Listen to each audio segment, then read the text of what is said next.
कथित जानकारियां मिल रही हैं। अब आपको एक और महिला के बारे में, वीनस हुसैन निजाद 28 वर्षीय महिला है। 15 जनवरी 2016 को इन्हें गिरफ्तार किया गया। अपने वर्किंग प्लेस यानी कि कार्यस्थल से सुरक्षा बलों ने इन्हें उठा लिया। ईरान का जो टीवी है, ईरान के टीवी पर जबरन इनका कबूलनामा लिया गया।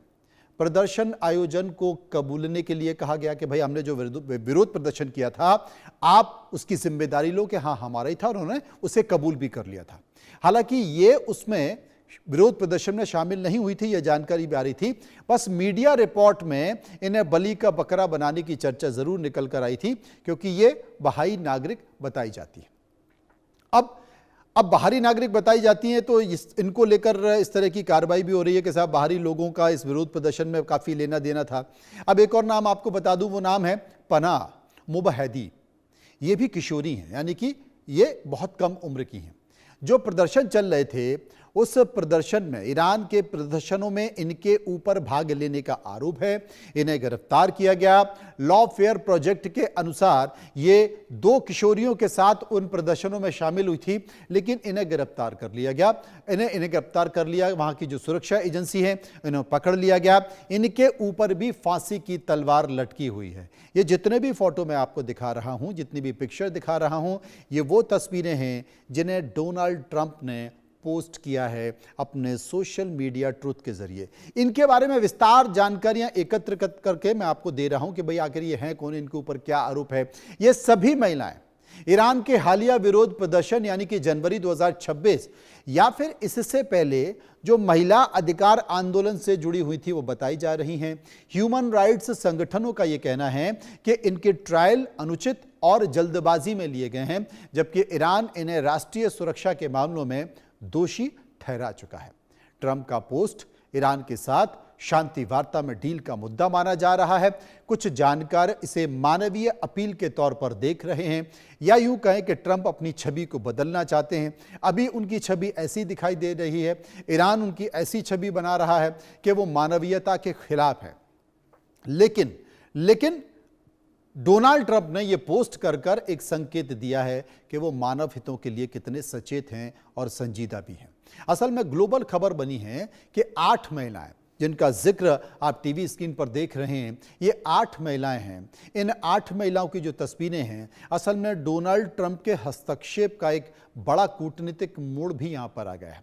ट्रंप ने ईरान को चेतावनी और भावुक पोस्ट लिखा है।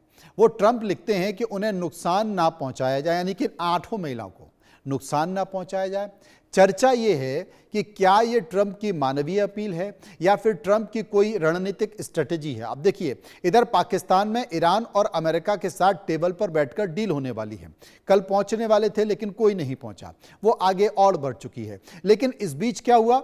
इस बीच ये लग रहा था कि ट्रंप दादागिरी कर रहे हैं। जब शांति वार्ता टेबल पर होने वाली होती है तो अचानक से डोनाल्ड ट्रंप धमकी देने लगते हैं कि वार्ता होने वाली है, अगर वार्ता नहीं मानी गई तो फिर हम ईरान को नेस्तनाबूद कर देंगे। ईरान कहता है कि जब शांति वार्ता के टेबल पर बैठने वाले हैं तो थोड़ा शांति बनाए रखें, धमकी क्यों दी जा रही है? अगर ऐसे ही धमकियां दी जाती रहेंगी तो फिर हम आपकी बात नहीं मानेंगे। तो आपको याद होगा कि जब पहली शांति वार्ता हुई थी, उस पहली शांति वार्ता में ईरान के जो संसद के अध्यक्ष थे वो पहुंचे थे। उस वक्त एक तस्वीर निकल कर आई थी और वो तस्वीर एक प्लेन की थी। उस प्लेन में क्या था? उस प्लेन में जो हादसा हुआ था, इजराइल ने अटैक किया था जिसमें करीब 150 से ज्यादा बच्चे मारे गए थे।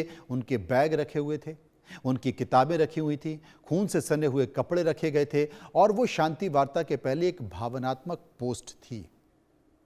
उसके जवाब के तौर पर भी आप डोनाल्ड ट्रंप का ये पोस्ट देख सकते हैं, यानी कि भावनात्मक तौर पर किए गए पोस्ट का जवाब भावनात्मक और मानवाधिकार और महिलाओं के लिए लड़ाई के तौर पर देखा जा रहा है।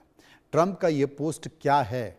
ईरानी नेताओं के लिए जो जल्द ही मेरे प्रतिनिधियों के साथ बातचीत करने वाले हैं, मैं इन महिलाओं की रिहाई की बहुत सराहना करूंगा।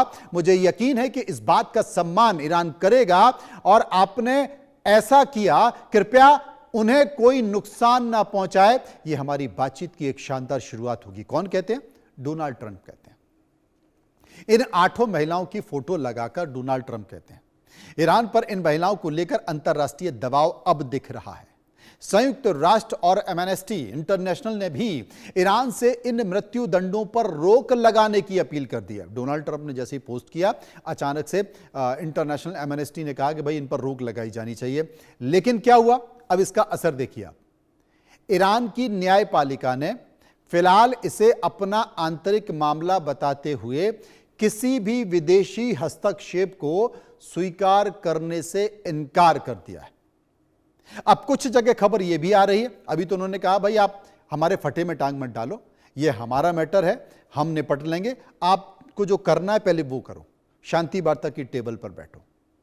हालांकि दूसरी तरफ संकेत ये भी आ रहे हैं, यह भी कहा जा रहा है, अमेरिका ईरान के अदालत न्यायपालिका के द्वारा यह भी कहा जा रहा है कि नहीं ऐसा कुछ नहीं है, इन महिलाओं को फांसी की सजा नहीं दी जा रही है। इस तरह के संकेत भी निकल कर आ रहे हैं। अब मुश्किल क्या है, असल में अमेरिका के कई कड़े रुख हैं और कई कड़े रुख हैं, उसके बावजूद ईरान का इन प्रदर्शनकारियों की रिहाई से इनकार निकल कर आ रहा है। यानी कि इनकार भी है और इकरार भी है। अब ईरान इसे अपनी संप्रभुता के खिलाफ मान रहा है, लेकिन इन महिलाओं को लेकर ट्रंप की सिर्फ मानवीय अपील नहीं, ट्रंप ने कहा है कि महिलाओं की रिहाई नहीं तो फिर परिणाम गंभीर हो जाएंगे। अमेरिका का ईरान पर 800 से अधिक लोगों को हिरासत में लेने का आरोप है। विरोध प्रदर्शनों के दौरान 50 से अधिक लोगों को फांसी देने का भी आरोप है। इस मामले के बीच अमेरिकी युद्धपोत ईरान के करीब तैनात हैं और एक अन्य घटना से ईरान अमेरिका में तनाव बढ़ गया है। अमेरिका का प्रदर्शनकारी अमीर अली मीर जाफर को फांसी देने का आरोप है। प्रदर्शनकारियों पर एक प्रमुख मस्जिद को जलाने का भी आरोप लगाया गया है।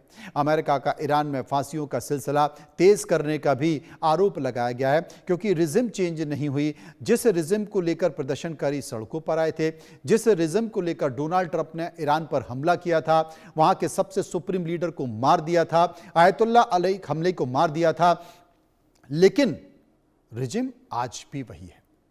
अब फांसी का रिकॉर्ड क्या है ईरान में? आपने अगर वहां के नियमों का उल्लंघन किया तो उसका फांसी का रिकॉर्ड बहुत खराब है। ये मैं आपको बता देता हूं, क्योंकि ईरान हमेशा प्रदर्शनकारियों के खिलाफ सख्त रुख अपनाता है। उन्हें फांसी तक की सजा देने से वो बिल्कुल भी नहीं हिचकिचाता है। ऐसे में इन महिलाओं को फांसी की सजा अगर हो जाए तो आप कोई आश्चर्य मत समझना, विरोध प्रदर्शन के दौरान गिरफ्तार कम से कम कुछ महिलाओं को तो ईरान में फांसी हो चुकी है। ऐसी सूचनाएं आ रही हैं जिसका जिक्र तमाम एजेंसियां कर रही हैं। और सबसे बड़ी बात है कि ईरान में जो 8 इन महिलाओं का जिक्र किया है डोनाल्ड ट्रंप ने अपने सोशल मीडिया प्लेटफॉर्म पे, उसे लेकर पूरी दुनिया में एक चर्चा हो रही है। अब जो ईरान के मानवाधिकार संगठन हैं वो क्या कहते हैं, वो क्या आरोप लगा रहे हैं? ईरान में सरकार के खिलाफ आप अगर आवाज उठा रहे हैं तो उठाने वालों के मामलों में, जितने भी ऐसे मामले हैं, उसमें निष्पक्ष कम से कम जन सुनवाई होनी चाहिए। जनवरी के प्रदर्शनों के बाद ऐसे मुकदमों की जो रफ्तार है वो और बढ़ गई है। मानवाधिकार संगठन के अनुसार करीब 50,000 से ज्यादा लोग हैं जिन्हें अभी भी ईरान में हिरासत में ले रखा है। एनसीआरआई के अनुसार साल के पहले महीने में 300 से अधिक लोगों को मौत की सजा सुनाई गई थी। क्यों सुनाई गई थी? क्योंकि उन्होंने रिजिम के खिलाफ सड़कों पर उतरकर विरोध प्रदर्शन किया था। कुल मिलाकर ईरान पर ट्रंप द्वारा किए गए दावे सनसनीखेज तो हैं, लेकिन पूरी तरह से यह असत्य नहीं है। महिलाएं कैद में हैं और फांसी के मामलों में ईरान का रिकॉर्ड खराब है। इसलिए कौन सच बोल रहा है, कौन झूठ बोल रहा है, यह तो भविष्य ही तय कर पाएगा। लेकिन इतना जरूर है कि डोनाल्ड ट्रंप के सोशल मीडिया ट्वीट पर इन महिलाओं की फोटो के साथ जो ट्वीट किया गया है, जो शेयर किया गया है, उसके बाद ईरान में भी इस मामले को लेकर हड़कंप मचा हुआ है। क्योंकि अभी तक ये लग रहा था कि अमेरिका अत्याचार कर रहा है, इजराइल अत्याचार कर रहा है, जो मानवीय संवेदनाओं को तोड़ा जा रहा है, मरोड़ा जा रहा है। अब इन महिलाओं की फोटो आने के बाद ईरान पर भी सवाल उठ रहे हैं। ये जो आप तस्वीरें देख रहे हैं प्रोटेस्ट के, ईरान की सड़कों पर जो हंगामा हुआ, इन महिलाओं ने भाग लिया, लोगों ने भाग लिया, ये क्या हुआ था? असल में देश के भीतर एक बहुत बड़ा जन आंदोलन हुआ। यह आंदोलन 28 दिसंबर 2025 को हुआ था। इसका मुख्य कारण क्या था? कि ईरान की जो करेंसी थी रियाल अचानक नीचे गिरने लगी और आसमान छूती महंगाई इसका मुख्य कारण था। विरोध की शुरुआत तेहरान के ग्रैंड बाजार से हुई, दुकानदारों की हड़ताल से हुए। देखते देखते प्रदर्शन पूरे देश में फैल गया। पानी की भारी किल्लत होने लगी, बिजली की कटौती से लोग परेशान होने लगे। प्रदर्शन को सत्ता के विरोध के तौर पर देखा गया और इसके पहले, इस विरोध प्रदर्शन के पहले जिस तरीके से वहां महिलाएं ईरान में अपने अधिकारों की लड़ाई कर रही थी, जिसे जबरन कुचलने की कोशिश की गई, तो वो आंदोलनकर्मी और ये आंदोलनकर्मी एकजुट हो गए और इन्होंने पूरे ईरान में, तेहरान में माहौल बना दिया और ऐसा लगा कि सरकार का तख्ता पलट करने के लिए ये विरोध प्रदर्शन, सड़कों की भीड़ काफ़ी है और सरकार इससे घबरा गई और सरकार इतनी ज़्यादा डर गई, इतनी घबरा गई कि आनन फानन में उसने कई लोगों की गिरफ्तारी की, कई लोगों को विरोध प्रदर्शन में गोलियां भी चली, चोट पहुंची और कई लोगों को हिरासत में ले लिया। और उसके बाद सरकार के खिलाफ, रिजिम के खिलाफ तख्ता पलट के कारण बहुत सारे लोगों को फांसी की सजा भी सुना दी गई। उनमें कथित तौर पर इन महिलाओं का भी जिक्र किया जा रहा है जो कि डोनाल्ड ट्रंप ने अपने सोशल मीडिया के द्वारा किया।